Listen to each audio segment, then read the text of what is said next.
আসসালামু আলাইকুম। সবাই কেমন আছেন? আজকে একটু গিয়েছিলাম মৌচাক মার্কেটে। একটু দরকার ছিল, টুকটাক কিছু কেনাকাটা ছিল আমার, বিশেষ করে আমার ছেলের জন্য। আর একটা শার্ট এক্সচেঞ্জ করব আড়ংয়ে, সেজন্যই গিয়েছিলাম।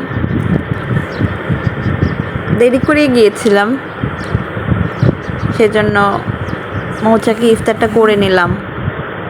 একা একা বসে ইফতার খাচ্ছি, আশেপাশে সবাই ইফতার করছে। সিঁড়িতে বসে গেলাম, লোকজন খুবই কম ছিল মার্কেটে।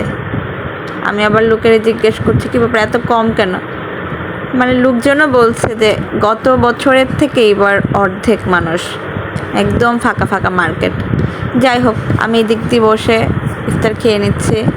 বেগুনি, পেঁয়াজুটা দেখানো হয়নি, সিঙ্গারা, চিকেন সমোচা। বেগুনিটা বাদ দিয়ে সবগুলি মোটামুটি খুব ভালো ছিল। বেগুনের মধ্যে মনে হয় লবণই দেয়নি, খুব বাজে লেগেছে, খুব একটা ভালো লাগেনি। বাকিগুলো ভালো ছিল।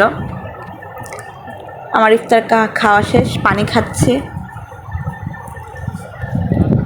ঈদ উপলক্ষে মার্কেটও সাজিয়ে ফেলেছে, লাইট জ্বালায়নি, এটা আমি একটু দেখতে চেয়েছিলাম।